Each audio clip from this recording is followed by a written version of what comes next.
Hello everyone, তোমাদের কি অবস্থা, কেমন আছো? তো আমি আজকে তোমাদের নতুন একটা কিছু জিনিস দেখাইতেছি। অর্থাৎ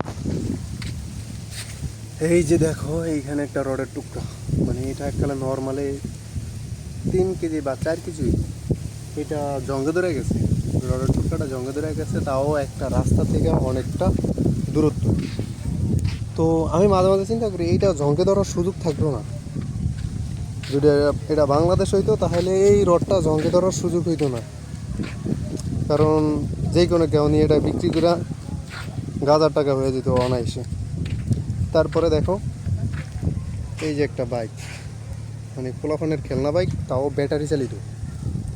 হ্যাঁ, তো এই বাইকটা এখানে পড়ে রয়েছে 1 মাসের অধিক, কিন্তু এটা নেওয়ার মতন কোনো মানুষ নেই।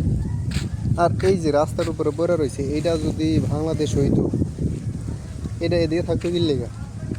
এটা থাকতো যে কোনো গ্যারেজে বা যে কোনো মানুষের দোকানে বা যে কোনো মানুষের ঘরে, কারণ হিরোইন সিরা নিয়ে বিক্রি করে দিত।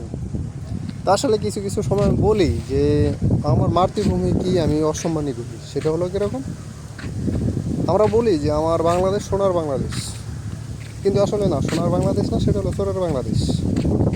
আর নতে দেখো, এই মালদ্বীপ 5 থেকে 5.5 লাখ মানুষের বসতি, এই দেশটা কত সুন্দরভাবে এগিয়ে যেতেছে।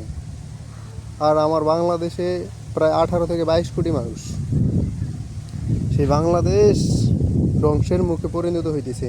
রাত পোয়ালে ওইখানে শুনি দর্শন, রাত পোয়ালে ওইখানে শুনি খুন খারাপি।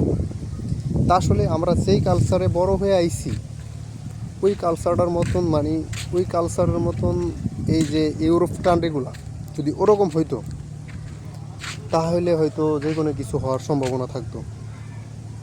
যেরকম বাংলাদেশের অধিক তাল মিলে কিন্তু অন্য অন্য দেশগুলো নাই।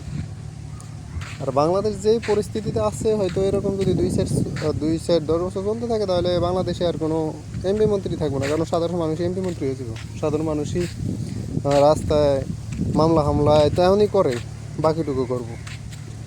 তা আসলে আমরা সবাই ঐক্য হয়ে দেশটাকে সুন্দরভাবে গড়াইতে চাই, বা হয়তো যারা বোঝে না তাদের মাথায় বা হয়তো মেমোরিতে ভালো একটা কিছু উপদেশ দেওয়ার প্রয়োজন আমাদের বাংলাদেশের তৎকালীন যে রাষ্ট্রপতি আছে, বা আমাদের বাংলাদেশ প্রেসিডেন্ট জনাব দেশনেতা তারেক রহমান, ওনার দৃষ্টি আকর্ষণ করে এই কথাগুলো বলছি। তো সবাই ভালো থাকবা। কেমন হয়েছে কথাটা, বা যদি খারাপ বলে থাকি তাহলে আমাকে ক্ষমা দৃষ্টি দেখবা। আসসালামু আলাইকুম।